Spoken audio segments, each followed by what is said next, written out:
Hello, I'm delighted to be here with you. That you have found your way to this webinar speaks volumes about who you are. Not only are you willing to invest in your own potential, you'll be picking up skills that will lead to a stronger family life. And if you have children in your life, you're going to be giving them a huge boost in navigating their own way through life. There's no better investment that you can ever make. Now, during this time that we have together, I'll be planting lots of new ideas into your mind. And these ideas are going to trigger new approaches on how you can design your life. A life with more time spent in joy, connection, and a deep sense of contentment with who you are and how you show up in the world. Let's skip over to the slideshow now, shall we? Welcome to How to Create a Life of Health, Vitality, and Joy without excuses, procrastination, or overwhelm with myself. So I'm going to be talking to you about health, what it means to be healthy from the body, mind, soul perspective. Now, soul is not about religious beliefs. It's about the driving needs that we all share. We hear a lot about holistic approaches. We hear about it all the time. But the truth is, holistic approaches are rarely practiced. We always come back to the physical. Now, what I've put together for you over the next 90 minutes is going to take you into a deep dive of what health really is. We're going to be smashing some old paradigms that undoubtedly have held you back from reaching your wellness goals in the past. So first off, let's turn off all the distractions, close out Facebook, turn off your phone, close down your email, stay focused here. Creating health and vitality and joy is a course that will change your health, and even giving this presentation your full intention is going to have positive impact, and you are so worth it. So stay with me on this. This is not the time to multitask. You'll be shortchanging yourself. Let your world know that you're unavailable, and just grab a pen and paper. We'll have a few notes through this, and there's an exercise in here as well that you're going to want to complete. Are you living paycheck to paycheck, crisis to crisis, or are you plugged into a routine that you can predict like a month away? Are you living a life that brings you great joy, satisfaction? How are you spending your time on earth? How do you want to spend your time on earth? We got this one life, baby. Let's make it count. Before I go much further, I want to introduce myself. My name is Lee Soulstory. I'm an elder now and delighted to be so, quite frankly. It's a pretty amazing, it's an amazing time of life. I started in healthcare when I was 16, so I've had almost 45 years of intense wellness experience. I graduated as an RN at 21. I have studied herbology, aromatherapy. I'm a Reiki master, a reflexologist, a reflexology instructor, a Reiki instructor, a non-practicing yoga instructor, a mom, and a teacher and speaker both nationally and internationally. I am also passionate about personal growth. I am constantly researching and I'm constantly learning. I am so grateful for all of the great minds that we have that surround us, great minds in epigenetics, in the human biome, in emotional intelligence, all these daring new thinkers who are introducing us to concepts on communication and personal growth. All of this stuff is coming together, and I want to bring it together in a way that we start to plan health. You know, we plan our finances, we plan our careers, we plan so much in life, we plan our families. We don't plan how our health is going to go overall. And this is something we can do. And when we plan health, and when we plan health from a holistic perspective, that's when we're going to find a lot more joy in life, a lot more vitality, longevity, all these really positive good things. So it's a go. I think that everybody wants that, like, let's have a better life. The other reason that I have done all of this study is because for myself, I was diagnosed with multiple sclerosis back in 1998. I have what's called aggressive progressive. Only about 15% of the population gets that particular flavor. And at the same time they gave me the diagnosis, they also said, you're going to be in a wheelchair by the end of this year and you are never going to get out. That was devastating. It was absolutely, totally devastating to me. I knew what MS was. I had actually spent Christmas with a friend of mine several years prior to this, and her husband had MS and was in a wheelchair. And although they loved each other, I could see the stress of having to transfer him, cut up his food for him, help him toilet, help him dress, all of these things. And despite the fact of the love they had for each other, the amount of stress in their life was huge. I'm newly married. I lived on a sailboat with our 2-year-old daughter. We were adventurers. We were about to take off and travel the world sailing. Like, this was the life that I had planned for myself. This is where I was going. And getting this diagnosis, increasing weakness and exhaustion. When I tried to wash myself, I could have to watch where my hands were because I wasn't looking at my hands. I had no idea where they were.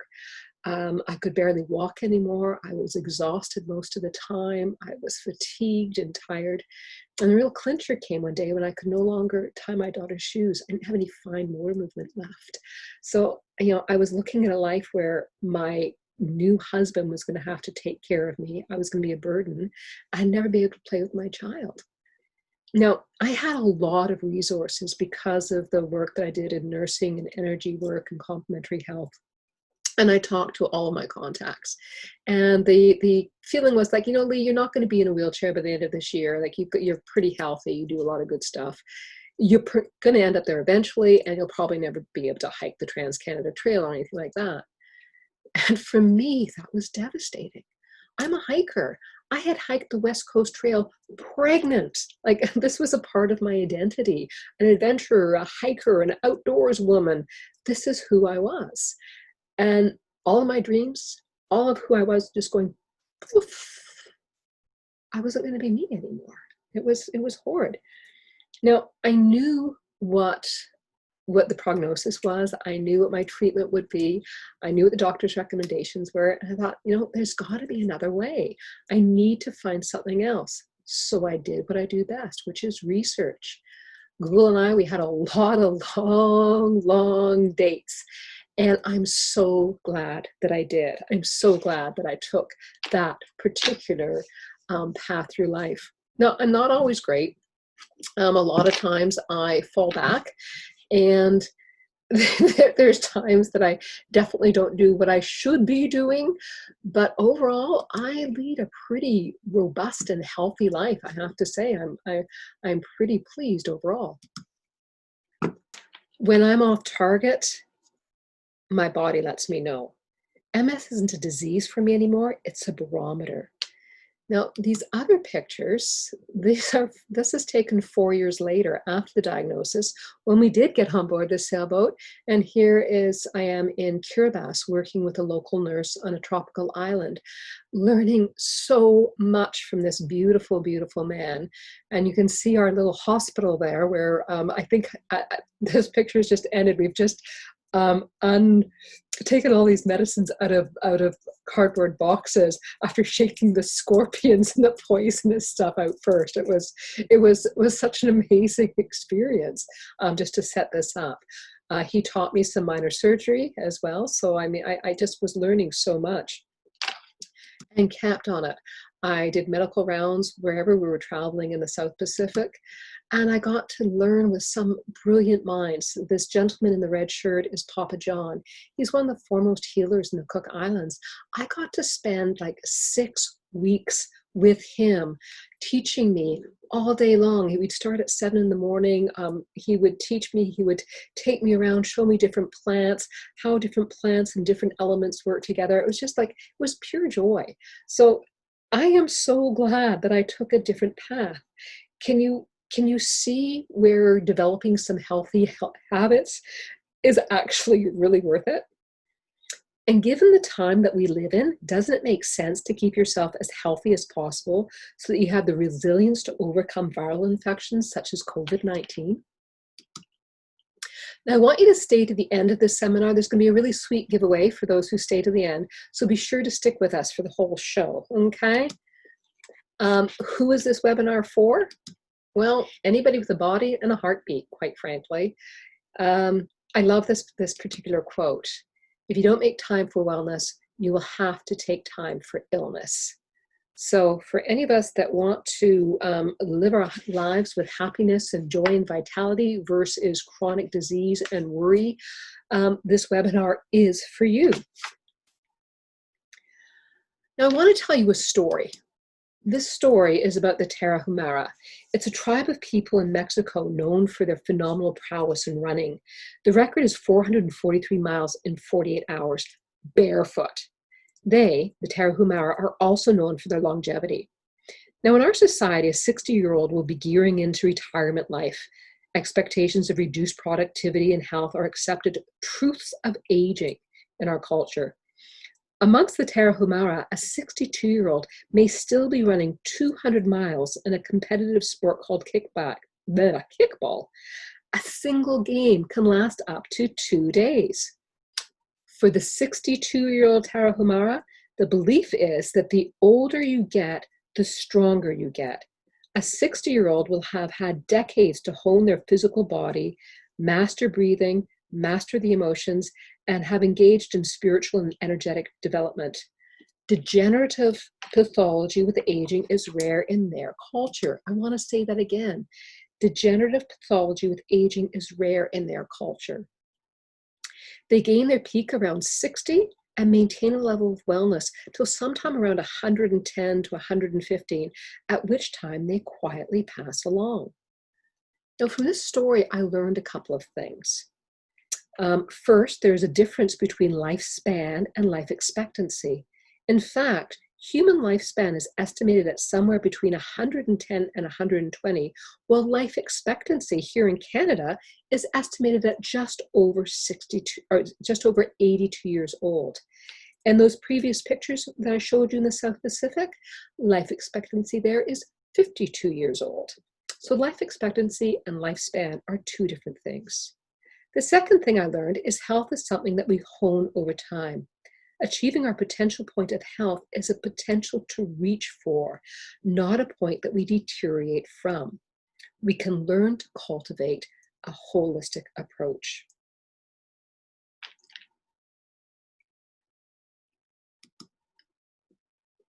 When we examine health from a modern allopathic perspective, we define health as an absence of illness. What if it isn't? What if health is as different from illness as peace is from war? Peace isn't an absence of war. That is just the baseline. Peace is a flourishing society expressed through creativity, cooperation, and security. Peace is creative, not destructive. So what is health? Health is the fulfillment of your full potential, body, mind, and soul. Health can be built over time. No matter where we are, even if we are living with a chronic or lifestyle disease, there is hope. The body can heal itself if it's supported with a health style of holistic habits. Health can be generated by a healthy body. While we can treat the symptoms, we need to tend to the root, the body, the mind, and the soul. I'm going to take you on into a journey into the truly holistic world of body, mind, soul wellness. Now, this journey might sound a bit whelming at first, but I assure you it is not. Health is made up of habits, and we have choice about the habits we make. Health is also a combination of body, mind, and soul, and our health habits need to address these interwoven areas. If we're not taking a holistic approach to our health, how can we have holistic health? It's that simple. In creating a life of health, vitality, and joy, you're going to learn how to approach health with some holistic skills. When you consciously unite your mind, body, and soul, you're going to find yourself successfully growing into your full potential. After all, that is what true health means. And it is a never-ending journey that just keeps getting better and better and better. Is that something that appeals to you? Having a life that just keeps getting better and better and better? It is for me. Most of us want to be healthy. We often know what we should be doing, and if we don't, it's usually pretty simple to learn more about what we need. When we design our lives around tending to our body and our mind and our soul, we develop into our potential. And our potential is, let's go back to the slides here. So as we're developing our full potential, we're going to have better self-awareness, vitality in our physical health, and having our needs met consciously in positive ways. All of that makes for better relationships with ourselves, with our families, with our friends, and with each other. When we are living a health style that promotes wellness, we also take better care of the earth. After all, what is good for the planet is also good for us. Is living a better life with a healthier planet something you aspire to? I sure hope it is. I'm positive that everyone here has some idea of what holistic health means, and most people can intuit a link between the body and the mind. The interpretation of soul health differs wildly. For our holistic model, I'm going to speak of soul not in terms of religion or spirit, but in terms of fundamental needs. Are you interested in knowing what those soul needs are? They've been driving your life, baby. Like everything you do is because of these needs. And I promise that we'll get to these in a couple of minutes. Now, our physical body is amazing. The architectural design is extraordinary. The biology is like mind-bogglingly beautiful. I'm going to share with you some of the biology that shows just how integrated our mind-body actually is. It is so much deeper than we first thought. I remember when I first heard the term body-mind back in the early 80s. I think I was at yoga training college then. It felt intuitively correct, but I didn't come across any science that could explain it. And like, I'm a geek, right? I need a little bit of proof, a little bit of science. I want to understand the why of it. Do you think actually understanding how our emotions affect our physical body might help us to figure out how to create better habits? We're talking about the power of the unconscious mind, and it drives everything. I know I want to know why, when, where, what, and how my emotions affect my body. And I suspect that you do too. So here we go. We have this really complex internal communication system of hormones and neurotransmitters. These are chemical messages, chemical messengers, okay? The job of these messengers is to deliver messages to tell ourselves what to do. Simple, right? Message, action, that's it. Message, deliver, action carried out.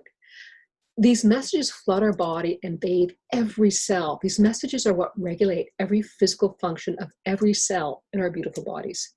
So, where do these messages come from?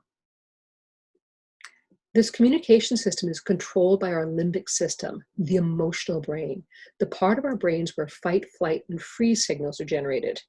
Our limbic brain is our emotional brain. Its job is to keep us safe. So where do we get these messages of safe or unsafe? Our emotional, the limbic brain, interprets all of the incoming information from our five senses.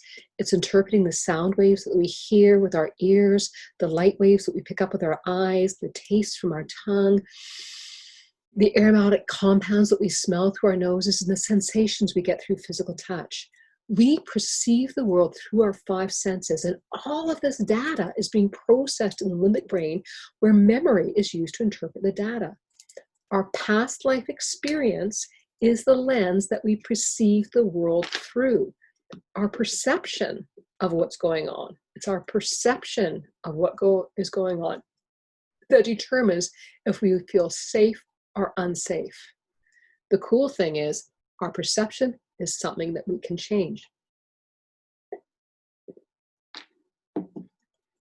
In response to our feeling a cascade of chemical messengers, in response to our feelings, a cascade of chemical messages is then released to signal the body. Which messages are sent depends on how we feel about a situation. Let's go back to some slides here, because I really want you to get these points. These points make a huge difference in understanding how our body-mind actually works. So if we're feeling safe, the chemical messages being released are focused on rest, repair, and regeneration. This is when health is being built and maintained. Healthy bodies stay healthy. Feeling safe builds health. When we're feeling unsafe or stressed, the chemical messengers set out are based on survival, gearing the body for fight, flight, or freeze. This causes decreased libido, decreased fertility, affects our blood sugar, deteriorates bone health, disrupts the immune system, causes poor digestion. all of which leads to escalating disease. Sick bodies get sick. We're seeing this with COVID-19. People who are compromised already are likely to be more impacted with serious symptoms or death. And if scientists are correct, and I think that they are, as climate change and resultant loss of habitat continues, we're going to see more novel viruses emerging. It's time for us to be healthy. We also know that 85% of chronic disease, like our obesity and diabetes and heart disease and fatty liver, the four big killers, is attributed to stress, and stress is an emotional response. Instead of just treating the symptoms, we need to understand what our emotions are telling us. Are we safe or are we unsafe? One builds health and the other eventually leads to disease in the body, and they are both emotional responses that we do in fact have control over. So let's just wrap this up a bit. We have a complex internal communication system of hormones and neurotransmitters. The messages are chemical in nature. The message is determined by how safe we feel, safe or not safe. Safe messages tell the cell to rest, restore, and rebuild. Unsafe messages signal the cell to fight, flight, or freeze. Ultimately, these messages affect our genetic expression, and we'll be talking about that during the course. So I want you to grab your pen and just jot down the dominant emotions that you feel. So look at the dominant emotions that you feel towards yourself, towards your family and close loved ones. Dominant emotions that you feel to others, to strangers in the streets. What's your routine emotional response when you're stressed? So as you look at those, what messages are you sending to every cell in your body? Are you creating health or creating disease? The good news is that there are some amazing techniques for changing your story and your emotional response. When we dive into the course material, we're going to experience ways, my light's not working here, there we go. When we dive into the course material, we're going to experience ways that we can evolve the stories we tell ourselves so they support us rather than drain us. Among the techniques we'll learn is a fascinating one called belief repatterning. This was developed by Suze Casey. She lives out in Alberta. She's actually one of the very few Canadians that has ever had a best-selling book through Hay House. So she's a brilliant, brilliant woman. And she developed this technique for her own health, actually trying to learn how to think positively. Because everybody says, think positively, but nobody tells you how. So Suze actually developed techniques that can change our belief systems, and they're powerful and they're simple, and we will learn those during the course. Dr. Bruce Lipton, the father of epigenetics, actually calls her the how-to girl for positive thinking. I've been studying belief repatterning for the past couple of years. I'm so impressed with the mindset changes I've been able to make for myself. Tending to the emotional part of our being is a key to determining what kind of messages we are feeding our bodies. And this has been a really important aspect of wellness for me, as it will be for you as well. Now, when I separated from my partner of 22 years, I was devastated both by the years leading to our separation and the following years of rebuilding. My walking was at times limited to only like maybe 100 meters, and I was falling frequently to the point that over the course of 18 months, I broke 2 bones and a tooth just because my balance was so off. The emotional impact of stress, especially for an extended period of time, exacerbates everything. For me, it's MS symptoms that show up really radically. Now, who else can relate to this? Right? I'm betting everyone on here that has a chronic condition of any kind knows exactly what I'm talking about. Would having less stress in your life give you more vitality? Would meeting your soul needs more mindfully bring you more joy in life? One of my defaults is to go into victim mode. I feel really self-conscious about going into victim mode. It's like, that's ugly, icky, icky. But I have this victim mentality. It's my go-to. And it took me a long time to even recognize that it was my default. And like many people, I come from a lot of past trauma. On the ACE scale, which is a psychological test that measures early trauma, I score a 5.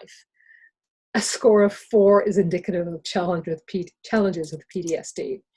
So traumas in early life, like loss of loved ones, divorce, sexual abuse, physical abuse, and abandonment, had all become a part of the lens through which I interpreted the world. I was making myself pretty sick a lot of the times. The difference is I now live from a thriving mentality rather than a victim or survivor mentality. I changed my perception. I am safe is the message I'm giving myself. I am safe is the message I am giving my body. I have built beliefs and supports around that message. Can you imagine how much different it is to go through life from a place of I am safe versus I can't trust anybody? It transforms life. As we go through developing our individual wellness plans, you will discover your own beliefs, including the ones that no longer serve you, and learn to evolve them so that they do support you. So I want to take a look at a couple of graphs with you right now. So we're going to go back to our slideshow here. So let's take this holistic model and place it in the context of resiliency. Through the balance and wellness of our body, mind, soul, we are either generating or depleting our vitality. It's what we feel as energy. Vitality gives us resilience. Now, why is resilience important? So let's draw this out. On the graph, we have the lower axis presenting lifespan, and on the vertical axis, we have quality of life. These two measures are being impacted by how resilient we are to all the changes that affect health. Now imagine an optimal set point, a point of balance in the body. I'm not sure if you're going to see my little mouse here or not, but I'm hoping you do. A point of balance in the body where the state of our mind, body, and soul are generating vitality. The flow of life energy is unimpeded. In a healthy body, healthy mind, body, and soul, even when there are setbacks, we have the resilience to restore balance. So this is in this kind of, what color would you call that? Kind of magenta colored line. You notice how it goes? It's fairly even. Like through most of your life, you're enjoying really good health. And it's not to the very end that we find some problems. This is a healthy body. Healthy bodies don't get sick. They have resilience to come back to their set point. A healthy body will live a high quality of life over a longer duration. The end comes far quicker, with a far shorter period of diminishment, so less suffering, followed by a death after a long and meaningful life. The goal of life is to live, be happy, and then die. So now let's look at a sick body, shall we? So we start at the same set point. Whoops, let's just get all this. So here we have our axes coming through here, our body, mind, soul, balance, resiliency, and our set point that's obviously falling fairly drastically there. We start out at the same set point, but we have poor nutritional practices. We don't move our body as much as it needs. Our emotions are reactive, and our mindset is in victim or survivor. We are fear and scarcity based, and we are blindly driven by our soul needs, meeting them in dysfunctional ways. Our communication abilities, our emotional intelligence are undeveloped. Our relationships are fraught with drama. Life force energy is impeded. Our vitality is low, and we are compensating to maintain balance and health. We become progressively more susceptible to more chronic diseases. This is the state of much of the population: chronic disease, autoimmune disease, diabetes, fatty liver, heart conditions, and obesity, all leading to a decreasing quality of life and an earlier death.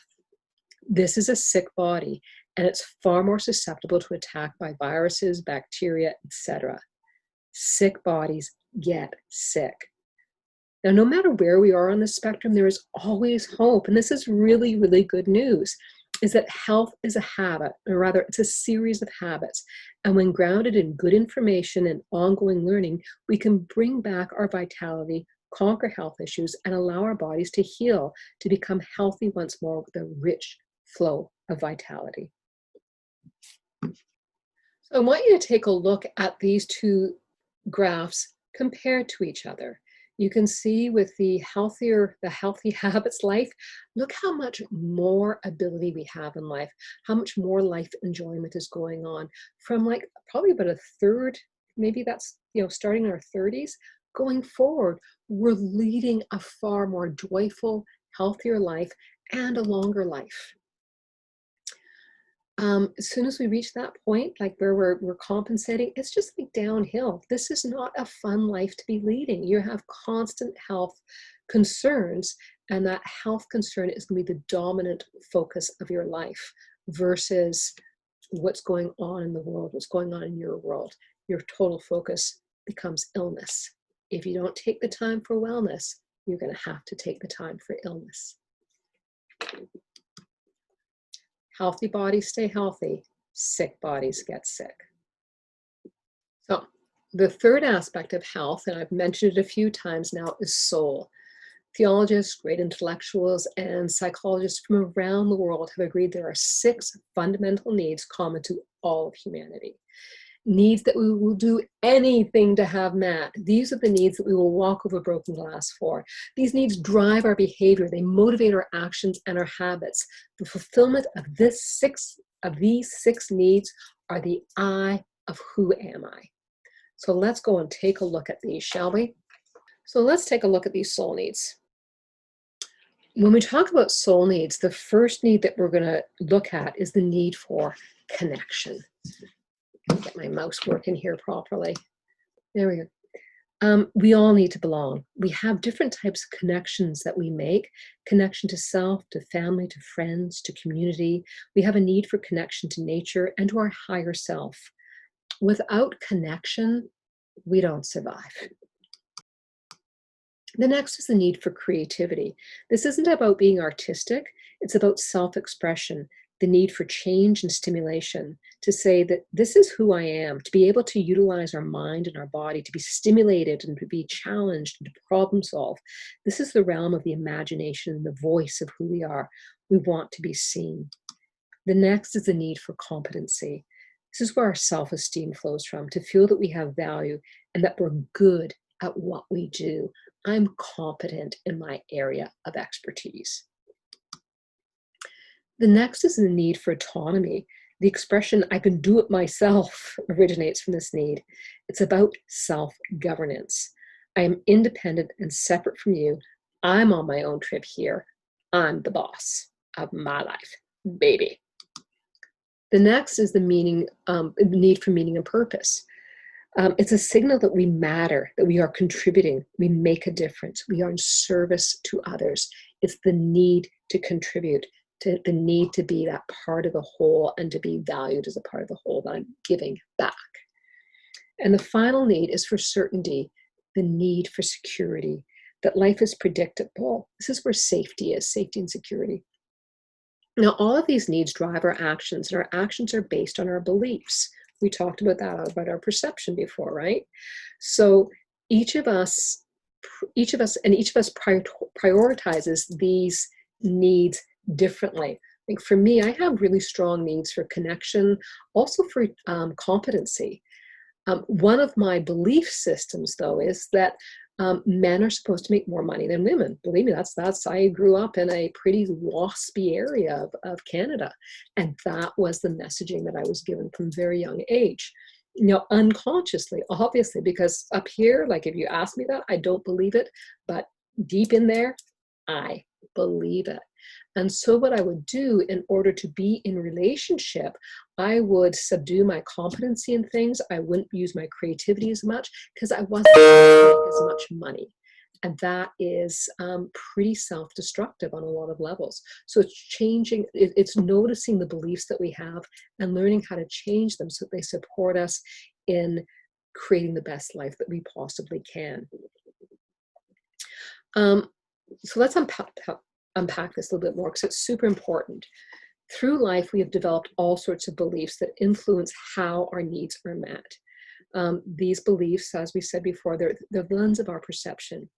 These beliefs have been socialized into us, such as the family values that we grew up with, cultural beliefs that we grow up with, and life experiences that we have. Our belief is how we perceive things. It is our truth. Unfortunately, the majority of these beliefs are acting at an unconscious level and outwore their usefulness long, long ago. They are maladaptive or limiting. If I have the belief that one should always be wary of strangers aren't safe, I'm going to have a much more difficult time meeting new people and initiating new relationships. This means that in order to get my needs for connection met, I'm going to have to do it with this sense of high alert or anxiety. That sense of high alert and anxiety is sending stress messages to every cell in my body. Do you see what I mean here? On the other hand, if my belief that is that strangers are interesting, I'm still going to have my discernment going on, but I'm going to be more interested in meeting new people. I may even go out of my way to do so. Getting some of my connection needs met here can be done with a sense of ease. I'm sending healthy messages to my body. Can you see where our belief systems can really impact how we show up in the world? So we have these soul needs that drive us to action. The action is in alignment with an unconscious belief system. And these actions become a habit. And that's the clincher. As soon as we develop a habit, it is going to be doing one of two things: something that supports us in fulfilling our health potential, or something that blocks us from meeting that health potential. It's a habit, a repetitive action with compounding cumulative effects. When I was giving wellness planning courses many years ago, one of the participants was frustrated that every time she visited her mother, she blew her diet. Every single time. Now let's call her Sue. So we explored what the driving need was. Food was a huge vehicle for connection in their family. Sue's mother baked goodies for her. Sue ate the goodies because she didn't want to disappoint her mom. She believed, unconsciously, that her mother would be hurt and withdraw love if she didn't eat the goodies.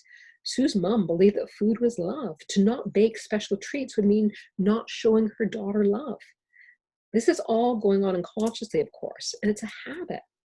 Now, Sue loved her mom very much, and she ate a lot of goodies, probably about 40 pounds of extra weight worth of goodies. But because Sue now understood what the soul needs were, she was able to go and sit down with her mom and have a beautiful conversation about love and connection and what food meant to them both. And Sue was able to enlist her mom's support. Between them developed a very different way of breaking bread together, one that supported Sue's diet and strengthened the connection between her and her mom. Now, how often do we come into a situation like this where we are unaware of the needs being met and end up in a clash where we actually want to have support? Too often, I think. Health is made up of habits, some of them good, some of them not so good. It's our choices that show us what we truly are, far more than our abilities. That's from J.K. Rowling. And I think this is really, really true when we talk about the habits that we choose to have. So let's talk about habits. Habits are the stuff of life. I know how weird that sounds. Habits sound kind of boring, like brushing your teeth. But our habits determine the quality of our life. We are not paying more. Why are we not paying more attention to them? We don't pay attention to them because for the most part, they are unconscious. Our conscious mind is very limited. It can only hold limited information in any given moment. It's working on making sure that we are safe. The average human mind has the attention span of a goldfish, and that conscious mind has a lot of work to do. So as soon as possible, the conscious mind delegates any repetitive actions to the unconscious mind. The unconscious mind is bloody brilliant, and its abilities to have us program a repetitive action into an automatic behavior, everything from our habitual responses, our emotional reactions, our personal care, the foods we eat, the exercises we do, and the brands we buy, and how we drive. We can run into a queue and out pops an action. It's all habitual. We can go through automated behaviors unconsciously for long periods of time. Just think about driving. When you first learned, you had to concentrate, use your conscious mind the entire time. Now you can drive. Now you can find yourself leaving work and arriving home without even noticing. Your conscious mind has been busy with some other thoughts and relegated the entire driving experience to the unconscious mind. And that's okay. Our unconscious mind does a really good job. The unconscious perceives a cue, performs an action, receives a reward. That's it. Cue, action, reward. That's how habits work. When we are trying to improve our health, we are attempting to change our habits. And we think we just need the willpower to do it. And that is a mistake. This is why so many New Year's resolutions die long before the goal is ever met. Willpower is a muscle. It will fatigue. Its greatest enemies are hungry, angry, lonely, or tired, and which comes up with the acronym HALT. We cannot succeed on sheer willpower alone. We have the entire power of the unconscious mind that we're contending with. And the unconscious mind doesn't go to sleep, ever. It's there 24/7 at 100%. And we're trying to use willpower consciously to combat that. It just doesn't work. But there are things that we can do that shore up our willpower. Now, how many of you are familiar with the Stanford Marshmallow Test?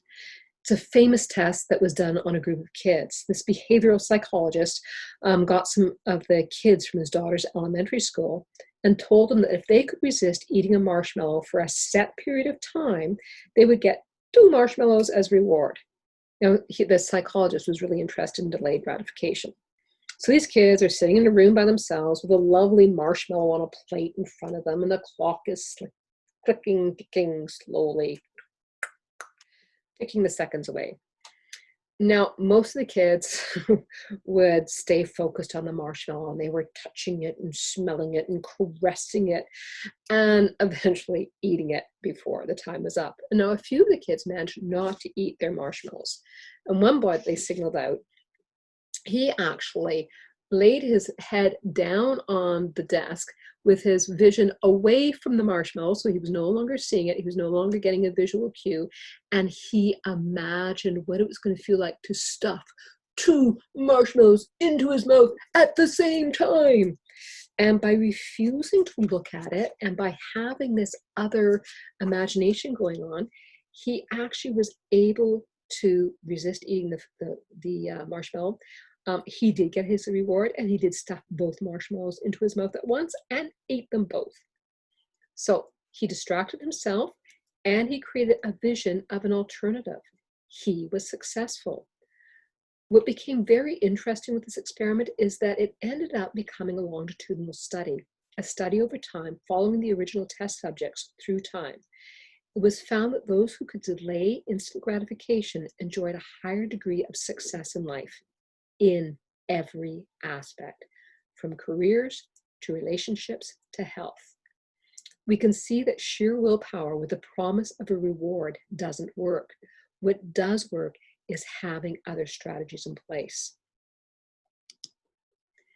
Having other tools and techniques to protect your good habits and knowing how to create new habits and transform others are going to be more helpful than sheer willpower. We will learn multiple skills during the course, but for now, I'll give you one of my faves. One of the habits I've changed is eating dessert. One of the habits I've changed is eating dessert after dinner. I don't want the calories or the sugar. For the most part, I'm pretty good, but going out to dinner with friends who are eating dessert is really hard. I want to taste something new. I want to get into the foodie conversation. I want to connect with everybody, right? Like this is like, So to protect my habit of no dessert in danger moments like this, I use a tool called if-then planning. If A, then I will B. If I am offered a dessert menu in a restaurant, then I'll say, no, thank you. I don't want the menu. I won't be having dessert. If others are having dessert, then I'll ask what teas are on the menu. I'm setting myself up for success. I've identified a cue and I've figured out a response. I've even figured out a new action that can help me meet those desires to keep connected and do the foodie talk. Now here is the secret sauce. I actually practice what it's going to feel like. I imagine feeling pleasantly satiated from a lovely meal. I imagine sinking back into my chair and bringing my full attention to the table around me. I imagine how proud I feel when I say, no thanks, to the menu. And when I have the second level task and ask for tea, I imagine hearing my internal cheering squad going wild. And as I'm sipping my tea, I'm being really mindful of all those fruity, citrusly flavors that I'm getting. And I compare that to a sickly sweet dessert. The tea tastes so much better. I imagine the feeling I have when we leave the restaurant and I haven't had an extra 400 empty calories and 5 teaspoons of sugar poisoning my system. Now, I do love a self-righteous feel. Come on, guys, who doesn't love that self-righteous feel? That moment of, I'm good, I'm really good. And believe me, I am giving myself this good feeling in spades every time I go through that experience. And now I'm actually sort of hoping for the experience because it just feels so good when I'm feeling proud of myself. The feeling proud of myself is an amazing reward for me. I love myself more, I trust myself more. I'm building a new habit and a new belief about myself. When we do this if-then type of habit protection, we have the ability to actually help new habits emerge. So if is the cue, then is the action and the reward. If the reward for our new habit is greater than or equal to the reward of our old habit, you'll be able to change. If it's not, you're far less likely to succeed. So in my example, did you notice how much time I spent in visualizing my response, detailing all of the actions and positive feelings and getting all of my needs met? I spent a lot of time really juicing up the reward, and I allowed myself to have the reward. I am proud of me. It was an easy habit for me to adopt. The reward feels so good. And I keep reinforcing just how good it feels compared to the fleeting enjoyment of the dessert. Why do you think they put all those descriptive words in dessert descriptions? It's so important that you imagine what it's going to taste like and imagine the pleasure you're going to derive from eating it. The longer you read the menu, the more likely you are to order. Your imagination is so powerful. Be aware of how your imagination is being used for or against you. So, we've just done a whole lot of speed learning.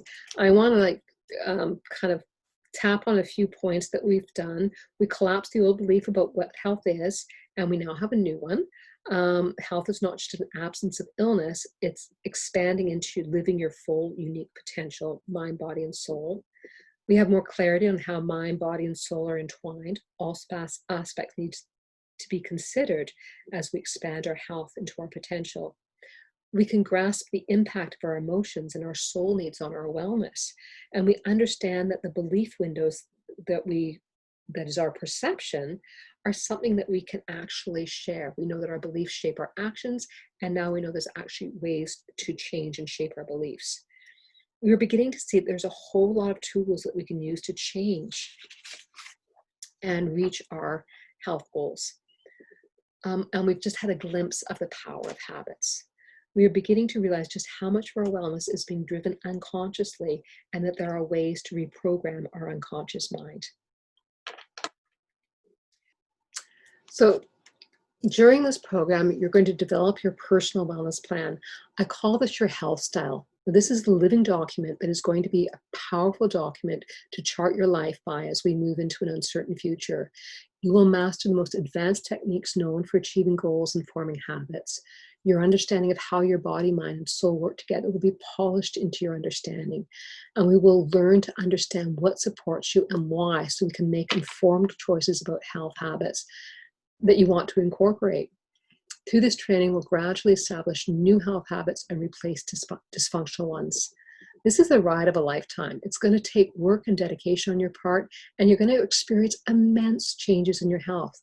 This is a pretty small investment, considering that the payoff is a longer life lived with vitality, joy, deeper connections, and a deep sense of contentment that shines through when you are showing up in the world as the you of your potential. This is self-actualizing. It's what you are here to do. Does this appeal to you? Is this something that you think that you want in your life? So what's involved? We'll have a weekly keynote The keynotes will range anywhere from an hour to an hour and a half. We'll also have 5 coffee break videos per week. You'll receive a workbook that's specifically designed to capture the key principles, so it'll help with note-taking throughout. And there's going to be a lot of targeted exercises to bring your plan to fruition. We're going to uncover your vision. We'll use the most recent breakthroughs in behavioral psychology for creating sustainable habits. We'll have the creation of your unique wellness plan. And we're going to break down to all of the goals and steps needed to create the health style of your dreams. We're going to be using cutting edge science in the field of the body, mind, soul medicine. We'll have laser tools for discovering and changing limiting beliefs. We'll be receiving daily inspiration, and there's going to be a ton of additional curated information. The course is 6 weeks long. You'll have access to a resource library. We'll have a private Facebook group, and there's going to be ongoing support. So what is the price of reaching the you of full potential? What is the impact on the world of the you of your full potential? What would it be worth to have engaging relationships, good health, and joy in life? The planning program for health, vitality, and joy, the you of your potential, is $1,800. You'll have the weekly keynote process talks that build on each other, a workbook designed for taking down the key concepts. We'll have planning breakdown, curated, peer-reviewed information in health, and flash tool PDFs. You're also going to have along with the planning program for health, vitality, and joy, you're going to have a mastermind accountability group, which generally costs around $1,100. We're also going to look at daily inspiration, which is $350. So the mastermind accountability group, you'll have a mastermind check-in format. We'll have an accountability partner. Accountability guidelines. Doesn't drive you crazy when you have an accountability partner that just lets you off with everything. We'll have an accountability contract, and we're going to have weekly group mastermind Zoom calls to troubleshoot and to celebrate. So there's going to be lots of accountability. Our daily inspiration will be the coffee break videos on Mondays, Tuesdays, Wednesdays, Thursdays, and Fridays, and daily postings in our secret Facebook group, along with group encouragement. You're also going to have an individual belief repatterning session with me, which is generally $125. A one-on-one session with me to repattern one of your limiting beliefs, and free access to a 2-hour seminar to show you how repatterning is done. So the planning program for health, vitality, and joy, the you of your potential, is $1,800. The mastermind accountability group is priced at $1,100. The daily inspiration is $350. Individual belief repatterning session with me at $125. So the total value is $3,375. And of course, I am not going to be charging you that. So I have a special offer that's only open to those on my doTERRA team, which is you, which is why you're getting this web link, is $257. So it's a total savings of $3,118. If you thought it was worth $3,375, it's definitely worth $257. So what is the price of you reaching the you of full potential? What is the impact on the world of the you of your full potential? What would it be worth to have engaging relationships, good health, and joy in life? You can register for how to live a life of health, vitality, and joy without excuses, procrastination, and overwhelm on this page. Just take a look on the page here and you'll find that spot. I want you to check yes for the newsletter and the tip of the month. When you join up for the tip of the month, you're also going to get your free gift, which is a PDF of the needs of the soul. You'll receive a welcome email with instructions and a link to join our secret Facebook group. And I want you to block out the keynote dates and times on your calendar. For those who can't make the live recordings, I will be making them available to you. Our dates are Monday evenings from 6:30 to 8, January 4, 11, 18, 25, and February 1st and 8th. This is the year that your New Year's resolutions are actually going to happen. We're going to make sure that it goes forwards. This is really, really exciting stuff. I hope you have enjoyed this presentation as much as I have enjoyed giving it, and I'm really looking forward to meeting you on the air. So, last question for you. Is this day one or one day? I really hope that you're going to join me for how to create a life of health, vitality, and joy. I'm Lee Soul Story, and I will be talking to you soon. Bye now.